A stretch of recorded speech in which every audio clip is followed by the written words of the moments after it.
भारत की agriculture policy और भारत का एग्रीकल्चर इकोसिस्टम दुनिया के सबसे बड़े एग्रीकल्चर इकोसिस्टम्स में है, लेकिन फिर भी ऐसी क्या वजह है कि इस देश की सबसे बड़ी डेमोक्रेसी के मौजूद होते हुए भी दुनिया में अगर सबसे ज्यादा आत्महत्याएं किसी देश के किसान करते हैं तो वो भारत के ही किसान होते हैं।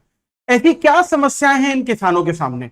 मुख्य समस्या यह है कि हर किसान जितनी लागत या कैपिटल लगाता है अपनी एग्रीकल्चर में, कटाई के वक्त, हार्वेस्टिंग के वक्त, वो रबी या खरीफ के सीजन खत्म होने के बाद उसे उतना पैसा वापस नहीं मिलता है और उसे लाला, जमींदार, पटेल, साहू, ठेकेदार से पैसे लेने पड़ते हैं जो वो कर्ज कभी चुका नहीं पाता और फाइनली फांसी के फंदे पर लटक जाता है।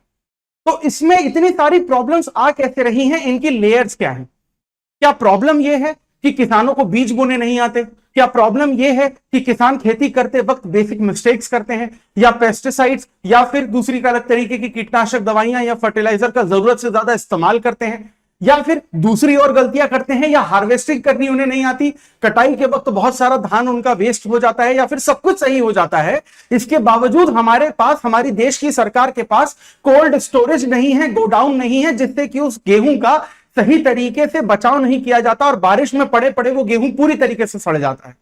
1951 में जब देश आजाद हुआ था तो फर्स्ट 5 ईयर प्लान भी एग्रीकल्चर के डेवलपमेंट के लिए बनाया गया था, लेकिन आज 7 से 8 दशक हो चुके हैं, लेकिन यह समस्या का समाधान नहीं हो पाया है। एग्रीकल्चर पर ही डायरेक्टली इनडायरेक्टली हमारे देश की 60% से ज्यादा पॉपुलेशन डिपेंड करती है, लेकिन फिर भी जीडीपी में सबसे कम रेशो जो है वो एग्रीकल्चर से ही आता है। तो फाइनली इस प्रॉब्लम का सॉल्यूशन होगा क्या?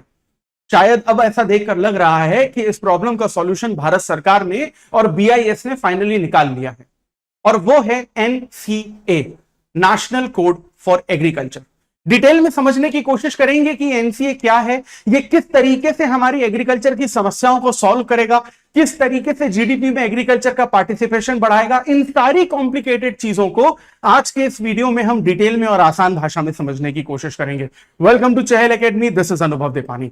तो देखिए, सबसे पहले हम लोग यहां पर यह समझने की कोशिश करते हैं कि भारत सरकार के द्वारा यहां पर एक एनसीए यानी नेशनल एग्रीकल्चर कोड को एस्टैब्लिश किया गया है, जो पूरी तरीके से बीआईएस के अंडर आ रहा है। बीआईएस ने बेसिकली ये कहा है कि एग्रीकल्चर से जुड़ी सबसे बड़ी प्रॉब्लम जो है भारत में, वो ये है कि एग्रीकल्चर का कोई एसओपी नहीं है, स्टैंडर्ड ऑपरेशनल प्रोसीजर नहीं है। यानी कि अगर एग्रीकल्चर को आप किसी चेन या श्रृंखला में इमेजिन करें तो 1 से लेकर 100 तक अलग अलग स्टेप्स होते हैं एग्रीकल्चर में, जिसमें पहले जमीन की प्लफिंग की जाती है, सॉइल देखी जाती है कितनी अच्छी है, इरिगेशन का इस्तेमाल किया जाता है, बीज बोए जाते हैं, लगातार उसकी सिंचाई की जाती है, उसमें पेस्टिसाइड्स डाले जाते हैं, फर्टिलाइजर डाले जाते हैं, खेती का, किसान का, पूरे खलिहानों का ध्यान रखा जाता है, और जब 5 से 6 महीने सीजन में पूरा का पूरा धान या अलग अलग अनाज उग जाते हैं तो उसकी कटाई की जाती है, उसे गोडाउन में रखा जाता है, फिर उसको सरकारी मंडियों में बेचा जाता है।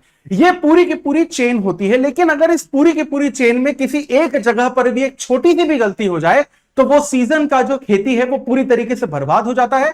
किसान का जो फाइनेंशियल लॉस होता है वो अलग, वो आत्महत्या करता है वो अलग, इंडिया में फूड सिक्योरिटी की प्रॉब्लम आती है वो अलग, और उसको सॉल्व करने के लिए सरकार पैसे अलग से डालती है, तो सरकार को जो फाइनेंशियल डेफिसिट होता है वो एक अलग प्रॉब्लम है। इन सारी की सारी प्रॉब्लम का सिर्फ एक ही समाधान दिया है बीआईएस ने और इंडियन गवर्नमेंट ने, वो है नेशनल एग्रीकल्चर कोड। समझने की कोशिश करते हैं कि ये जो नेशनल एग्रीकल्चर कोड है, जो हमारे एग्रीकल्चर के सिस्टम में जितनी भी कमियां हैं, जितनी भी शॉर्ट कमीज हैं, जितने भी एयर गैप्स हैं, उसको किस तरीके से यहां पर फुलफिल करने की कोशिश करेंगे, लेट्स बेसिकली अंडरस्टैंड। लेकिन उससे पहले हम लोग यहां पर यह समझते हैं कि बीआईएस जिसने ये एनएसी लॉन्च किया है, बीआईएस का मतलब क्या है। देखिए, बीआईएस जो है एक नेशनल स्टैंडर्ड बॉडी है इंडिया की, जिसे बीआईएस एक्ट 2016 के तहत यहां पर एस्टैब्लिश किया गया था। और जब भी किसी भी तरीके का डेवलपमेंट किया जाता है तो उसका क्या बेंचमार्क होना चाहिए, उसका क्या स्टैंडर्ड होना चाहिए, ये बीआईएस बेसिकली तय करने की कोशिश करता है।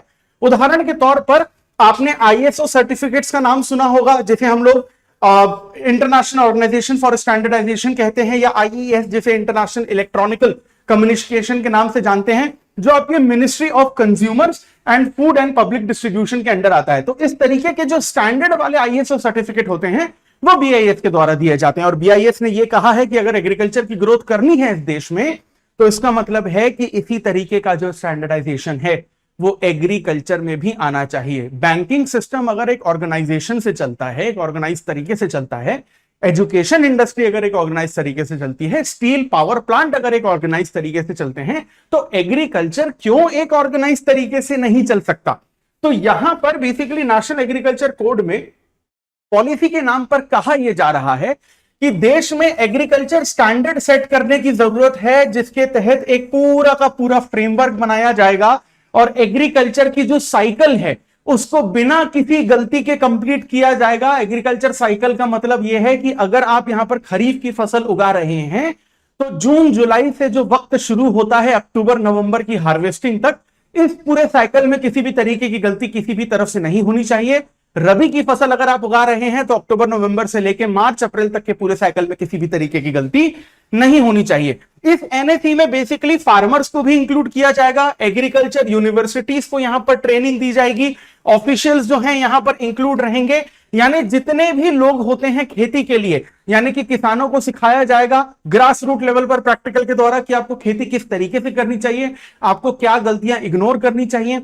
एग्रीकल्चर यूनिवर्सिटीज में सिलेबस में जो अप्लाइड एग्रीकल्चर होता है, अप्लाइड एग्रीकल्चर यानी प्रैक्टिकल लेवल पे जब आप एग्रीकल्चर सिखाते हो, उसको यहां पर इंक्लूड किया जाएगा ताकि एग्रीकल्चर की पढ़ाई करने वाला 18 साल का एक बच्चा भी यह समझ सके कि एग्रीकल्चर में क्या ऐसी गलतियां नहीं करनी है कि देश का एग्रीकल्चर किसी भी तरीके से फेल ना हो। इसी के आगे इसको और आगे लेकर समझते हैं कि ये जो एनएसी है इसकी जरूरत हमें क्यों है।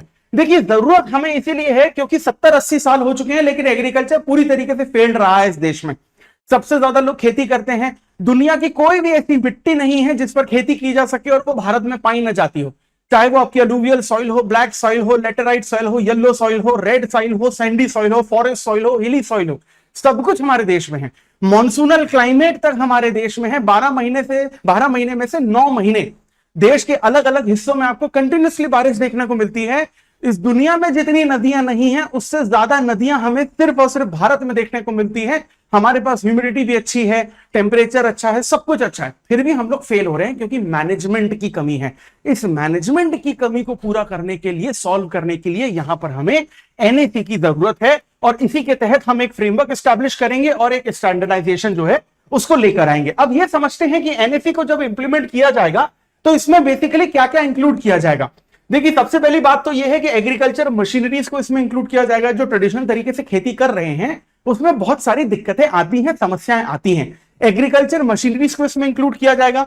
जो प्रोसेस है, पोस्ट हार्वेस्ट ऑपरेशन है, वो इसमें इंक्लूड किया जाएगा। उदाहरण के तौर पर अगर आप समझने की कोशिश करें तो ट्रैक्टर का इस्तेमाल, प्लफिंग किस तरीके से करती है, cultivator, rotator, trailer, Balor, seed drilling, sprayer, power ट्रिलर, harvester, ये सारी की सारी चीजों का इस्तेमाल कब, कैसे, क्यों और कितना करना चाहिए, ये सारी की सारी चीजें हमारे एनएसी के अंडर आएंगी ही आएंगी।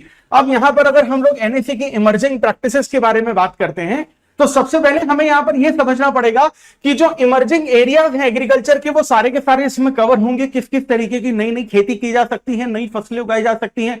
एक्सोटिक फ्रूट्स जो होते हैं उनको बेसिकली हम लोग इसके अंडर लेंगे। ऑर्गेनिक फार्मिंग को बिल्कुल भी इग्नोर नहीं किया जाएगा। सिक्किम इकलौता राज्य है इस वक्त देश का जहां 100% ऑर्गेनिक एग्रीकल्चर होती है, लेकिन इस दायरे को और ज्यादा बढ़ाने की कोशिश यहां पर की जाएगी।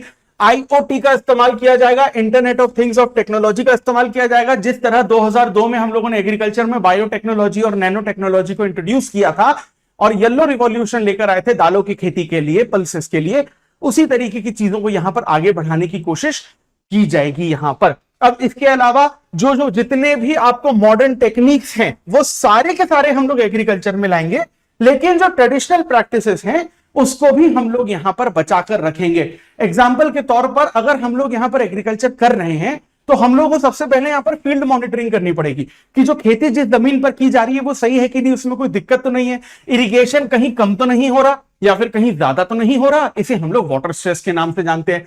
जो फसलें आप उगा रहे हैं उसमें किस तरीके के कीड़े लग जाते हैं, किस तरीके की बीमारियां लग सकती है, इसकी टेक्निकल डिटेलिंग दी जाएगी। किसानों को कैसे इसको सॉल्व करना है उसके बारे में बताया जाएगा। यहां पर बीज को कितनी दूर हमें यहां पर बोना होता है, यानी कि स्प्रेडिंग की बात की जाएगी। क्रॉप यील्ड एनालिसिस किया जाएगा कि आपका कितना क्रॉप उगना चाहिए था, कितना नहीं होगा, और जो उगा है उसकी सेहत अच्छी है या नहीं। पूरा का पूरा एग्रीकल्चर जो सॉइल आपका एग्रीकल्चर सिस्टम जो आपका देखा जाएगा उसका स्मार्ट डेटा एनालिसिस किया जाएगा। और हम लोग यहां पर यह भी देखेंगे कि जो आपकी मिट्टी है जिस पर आप खेती कर रहे हैं, क्या वो मिट्टी हेल्दी है या नहीं। अगर उसमें न्यूट्रिशन की कमी है तो पहले उसको न्यूट्रिशन से भरपूर भरा जाएगा, उसके बाद उसमें खेती की जाएगी। जैसे आप सॉइल हेल्थ कार्ड से भी इस स्कीम को कनेक्ट करके देख सकते हैं। लेकिन सॉइल हेल्थ कार्ड में दिक्कत यह है कि सिर्फ मिट्टी की बात की जाती है। एनएसी में, नेशनल एग्रीकल्चर कोड में, हम सारी की सारी चीजों को यहां पर कवर अप करने की कोशिश कर रहे हैं। मेजर जो ऑब्जेक्टिव हैं वो बड़े सिंपल हैं यहां पर, कि जो एग्रीकल्चर प्रैक्टिसेस हैं उसमें बेसिकली क्वालिटी को हम लोग ज्यादा से ज्यादा यहां पर बेसिकली बढ़ा सकें, और देश में जहां पर भी एग्रीकल्चर होती है, चाहे जिस भी फसल की हो, कश्मीर से लेकर कन्याकुमारी तक और गुजरात से लेकर अरुणाचल प्रदेश तक, किसी भी मिट्टी में, किसी भी बारिश में, किसी भी मौसम में, किसी भी बीज बोने में, कैसी भी एग्रीकल्चर क्यों ना हो, एक एसओपी होना इसका यहां पर बहुत ज्यादा जरूरी है। और इस बार सरकार बहुत ज्यादा सीरियस है, क्योंकि बहुत कम स्कीम्स में हमें ऐसा देखने को मिलता है कि सरकार यहां पर एक डेडलाइन तय करती है, और इसके इंप्लीमेंटेशन के लिए जो डेडलाइन है वो अक्टूबर 2025 जो है वो पूरी तरीके से यहां पर डिसाइड कर दी गई है। बड़ी बात यह है कि यहां पर सिर्फ किसानों को ही ज्ञान नहीं दिया जाएगा कि कैसे खेती सुधारनी है, लेकिन एग्रीकल्चर यूनिवर्सिटीज भी इसमें इंक्लूडेड होंगी, रिसर्च एंड डेवलपमेंट ऑर्गेनाइजेशन भी इसमें इंक्लूडेड होंगी, अलग अलग इसमें स्टूडेंट्स होंगे जिनके साथ सेमिनार्स किए जाएंगे। यानी 0 से लेके 100 तक हमको ये देखने को मिलेगा कि एग्रीकल्चर को हम लोग यहां पर बेसिकली पूरी तरीके से सक्सेसफुल बना रहे हैं। लेकिन सबसे ज्यादा जरूरी इसमें फिर से ग्रास रूट लेवल मैनेजमेंट आता है, कि आप इंप्लीमेंट उसको कैसे करते हो, जिसमें ट्रेनिंग और जो सपोर्ट स्टाफ है या फिर फार्मर्स हैं, इनका सबसे बड़ा रोल रहेगा। क्योंकि इससे पहले जब भी हम लोग किसानों को खुश करने की बात करते थे, हम लोग खेती बाड़ी को अच्छी करने की बात करते थे, वो 10 बाय 10 के एयर कंडीशन कमरों में बैठकर बात करते थे। इस बार ऐसा नहीं होगा। यहां पर जो साइंटिस्ट हैं, रिसर्चर्स हैं, डेवलपर्स हैं, वो खेत में जाकर एक्सपेरिमेंट करके दिखाएंगे किसानों को। जहां पर फसल उगती है उसी जगह पर जाकर गलतियां निकाली जाएंगी, और उसी जगह पर उसी वक्त आपकी जो गलतियां हैं वो सुधारी जाएंगी। यानी फार्मर्स को यहां पर ट्रेन किया जाएगा, ये यहां पर सबसे ज्यादा जरूरी चीज है। और यूनिवर्सिटीज तो इन्वॉल्व होंगी ही, इसके बारे में हम लोग यहां पर पहले ही बात कर चुके हैं। अब ये जो बेसिकली बीआईएस है उसके बारे में भी हमको थोड़ा सा यहां पर समझना और ज्यादा जरूरी है। 2016 के बीआईएस एक्ट से इंप्लीमेंट हुआ, that's a very different thing. लेकिन एसएडीएफ एक और चीज है जिसे हमें यहां पर समझना पड़ेगा, कि बीआईएस जो है वो स्टैंडर्डाइज्ड एग्रीकल्चर डिमॉन्स्ट्रेशन फार्म्स, यानी एसएडीएफ यहां पर बेसिकली एस्टैब्लिश कर रही है। ये एसएडीएफ ऐसे फार्म्स होंगे जहां पर एग्रीकल्चर यूनिवर्सिटीज या साइंटिस्ट जो हैं अपने हिसाब से खेती करेंगे, और जब वो खेती सक्सेसफुल होती दिखेगी तो वहां पर उन फार्म्स पर किसानों को बुलाया जाएगा, और वो साइंटिस्ट खुद के छोटे छोटे फार्म्स में ये बताएंगे किसानों को कि खेती किस तरीके से करनी चाहिए। और अगर आप हमारी गाइडलाइंस को इंप्लीमेंट करते हैं तो जैसा अच्छा रिजल्ट आपको इस एसएडीएफ के फार्म्स में देखने को मिल रहा है, वैसा अच्छा रिजल्ट आपको अपने खेतों में भी देखने को मिलेगा। कंक्लूजन में at the end of the day हम लोग सिर्फ यही कह सकते हैं कि जो एग्रीकल्चर है उसे हम खत्म नहीं कर सकते, क्योंकि भारत एक कृषि प्रधान देश है।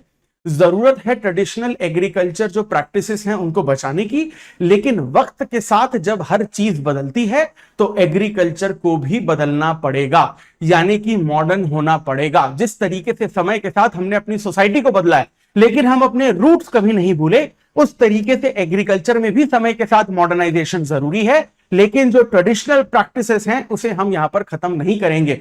अगर इस तरीके की इनिशिएटिव सरकार नहीं लेकर आती है एनएएस जैसे, और तो जो हमने सपना देखा है कि किसानों की जो आय है वो दुगनी हो जाएगी, एक दिन ऐसा आएगा जो प्राइमरी सेक्टर सेकेंडरी सेक्टर के लेवल का हो जाएगा। एक दिन ऐसा आएगा जब सर्विस सेक्टर में जितना रोजगार मिलता है उतना ही रोजगार प्राइमरी सेक्टर में भी मिलेगा। एक दिन ऐसा आएगा जब किसानों को अपनी सड़ती हुई फसलों को देखकर शहरों की तरफ माइग्रेट नहीं करना पड़ेगा। हर युवा को गांव में ही किसानी के थ्रू यहां पर रोजगार मिलेगा। अगर ये सारे के सारे गोल हमें पूरे करने हैं तो इस एसओपी की, इस मैनेजमेंट की, इस एनएएस की, इस बीआईएस स्टैंडर्डाइजेशन की हमें सख्त से सख्त ज्यादा जरूरत है। अब देखने वाली बात यह है कि अक्टूबर 2025 में यह लागू होता है या नहीं, और अगर यह होता है तो कितना ज्यादा सक्सेसफुल होता है। आपकी इसमें क्या राय है सरकार के इस नए इनिशिएटिव पर? क्या यह वक्त पर लागू होगा, और लागू होगा तो कितना सक्सेसफुल होगा? और इसके अलावा सरकार को और कौन सी ऐसी चीजें हैं एग्रीकल्चर को सक्सेसफुली इंप्लीमेंट करने के लिए, कमेंट सेक्शन में जरूर बताइए। और इसी तरीके के अगर इंपॉर्टेंट और डिटेल टॉपिक्स को अगर आप आसान भाषा में समझना चाहते हैं जो आपकी यूपीएससी सिविल सर्विसेज एग्जामिनेशन की प्रिपरेशन को और आसान बना सकती हैं। So for that please stay tune to Chahal academy. इस वीडियो को ज्यादा से ज्यादा लाइक और शेयर करें and subscribe to Chahal academy. This is Anubhav Deepani. I will see you in the next video. Thank you very much.